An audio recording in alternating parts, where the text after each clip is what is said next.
स्वागत है आपका स्कूल राज थ्योरी में। आज हम आरंभ करने जा रहे हैं कक्षा 7 में विज्ञान का मॉडल पेपर सेकंड। ये भी शिक्षा विभाग द्वारा प्रदर्शित किया गया था। विज्ञान के 2 पेपर प्रदर्शित किए गए थे, ये दूसरा पेपर है। पहला पेपर हम डाल चुके हैं, अगर आपने नहीं देखा है तो उनकी लिंक आपको डिस्क्रिप्शन में या फिर प्लेलिस्ट में जाकर आप देख सकते हैं। तो चलिए स्टार्ट करते हैं विज्ञान का नमूना प्रश्न पत्र 2। पहला प्रश्न है, मनुष्य में पित्त रस का निर्माण कहाँ होता है?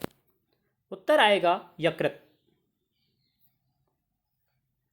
अगला प्रश्न है, निम्न में ऊष्मा का सुचालक पदार्थ कौन सा है? उत्तर आएगा स्टील सी। अगला है, चींटी के डंक में कौन सा अम्ल पाया जाता है? उत्तर आएगा फॉर्मिक एसिड।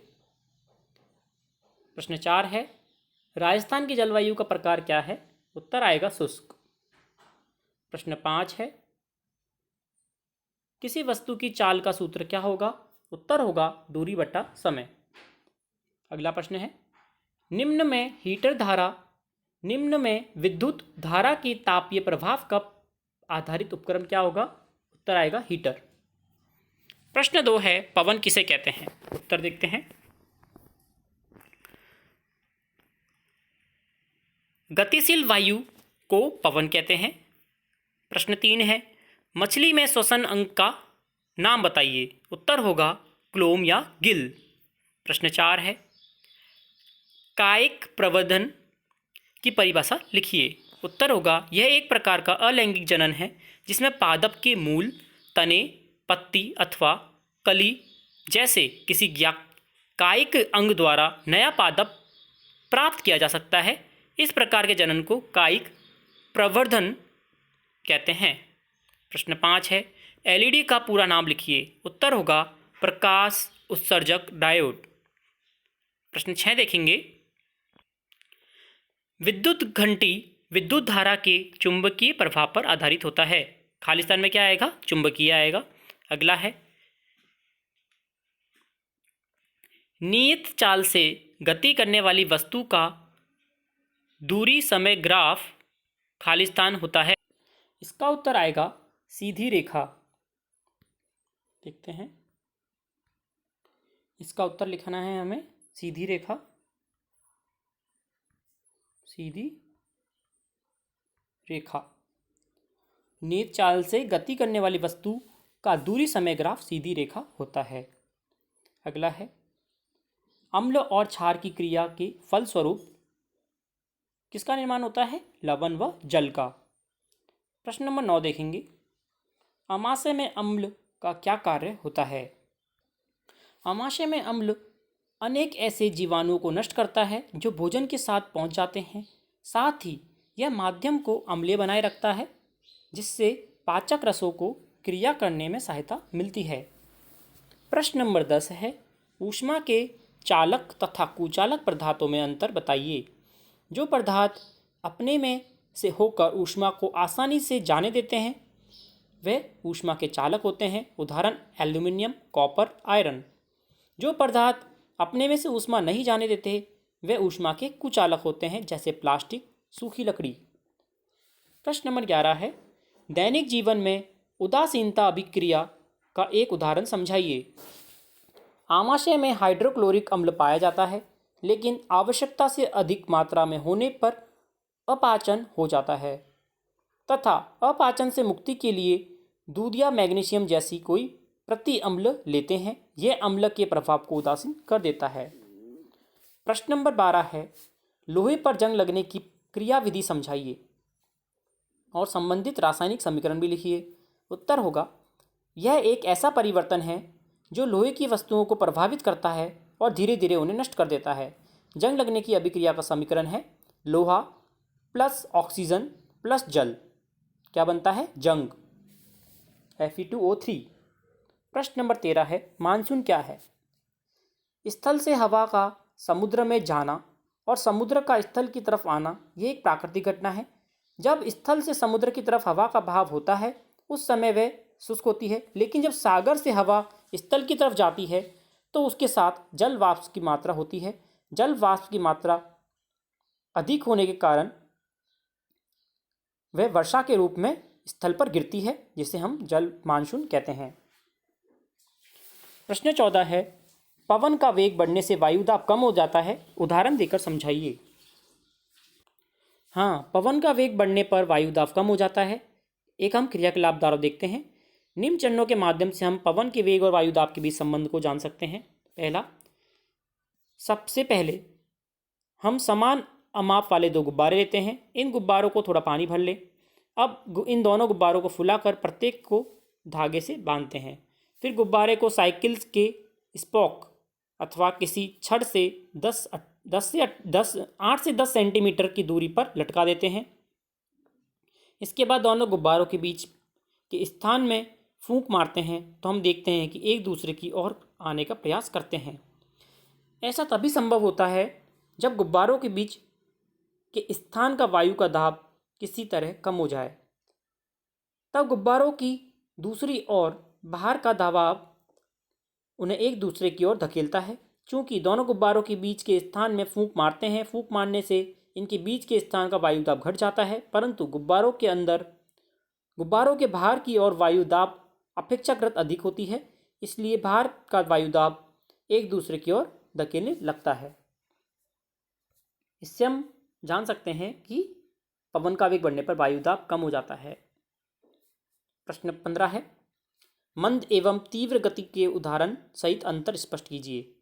उत्तर होगा, अधिक चाल वाली वस्तु की गति तीव्र गति कहलाती है, जबकि कम चाल वाली वस्तु की गति मंद गति कहलाती है। उदाहरण, यदि एक बस के चलते ही हम अपनी साइकिल के पैडल मारें तो 5 मिनट बाद हमारे द्वारा तय की गई दूरी बस की दूरी से कम होती है। अतः हम कह सकते हैं कि हमारी मंद गति तथा बस की गति तीव्र है। प्रश्न 16 है, उत्तल तथा अवतल में के दर्पण का उपयोग लिखिए। अवतल दर्पण का उपयोग दंत विशेषज्ञों इसका उपयोग दांतों का बड़ा प्रतिबिंब देखने के लिए करते हैं।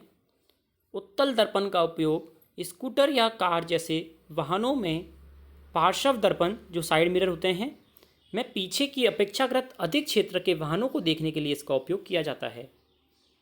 प्रश्न नंबर 17 है, प्रवास क्या है, उदाहरण की सहायता से स्पष्ट कीजिए।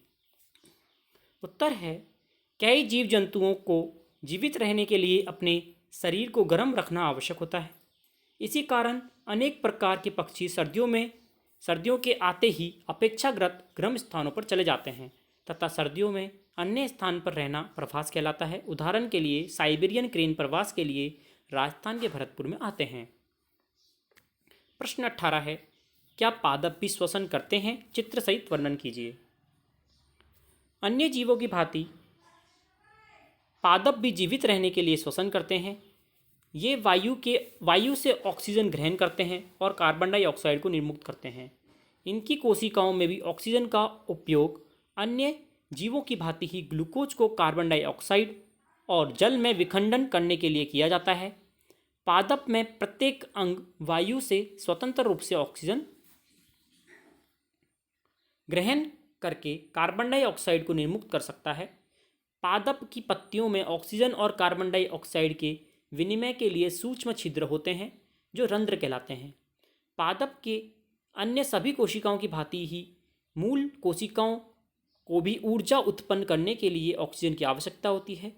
मूल मृदा कणों के बीच के खाली स्थानों में उपस्थित वायु से ऑक्सीजन ग्रहण करती है। ये इसका चित्र है, मूल मृदा से वायु अवशोषित करते हुए आपको बनाना है। अगला है, मानव उत्सर्जन तंत्र का सचित्र वर्णन करें। मानव उत्सर्जन तंत्र देखते हैं। पहले देखते हैं उत्सर्जन। सजीवों द्वारा कोशिकाओं में निर्मित होने वाले अपशिष्ट पदार्थों को बाहर निकालने के प्रक्रम को उत्सर्जन कहा जाता है। मानव उत्सर्जन तंत्र मानव रक्त में उपस्थित अवशिष्टों पदार्थों को शरीर से बहाकर निकाल देने के लिए रक्त को छानने की आवश्यकता होती है। यह कार्य हमारे शरीर की उपस्थित वृक्क गुर्दे में पाई जाने वाली रक्त कोशिकाओं के द्वारा किया जाता है। जब रक्त दोनों वृक्कों के में पहुंचता है तो इसमें उपयोगी और हानिकारकों दोनों ही प्रकार के पदार्थ होते हैं। उपयोगी पदार्थों को रक्त में पुनः अवशोषित कर लिया जाता है। जल में घुले हुए अवशिष्ट पदार्थ मूत्र के रूप में पृथक कर लिए जाते हैं। वृक्कों से मूत्र वाहिनियों से होते हुआ मूत्र मूत्राशय में आ जाता है और मूत्रवाहिनियाँ नली के आकार की होती हैं। मूत्राशय में मूत्र संचित होता रहता है। मूत्राशय में एक पेशीय नली जुड़ी होती है जो मूत्र मार्ग कहते हैं। मूत्र मार्ग का दूसरा सिरा खुला होता है जिसे मूत्र रंध्र कहते हैं और जिससे कि मूत्र शरीर से बाहर निकाल दिया जाता है।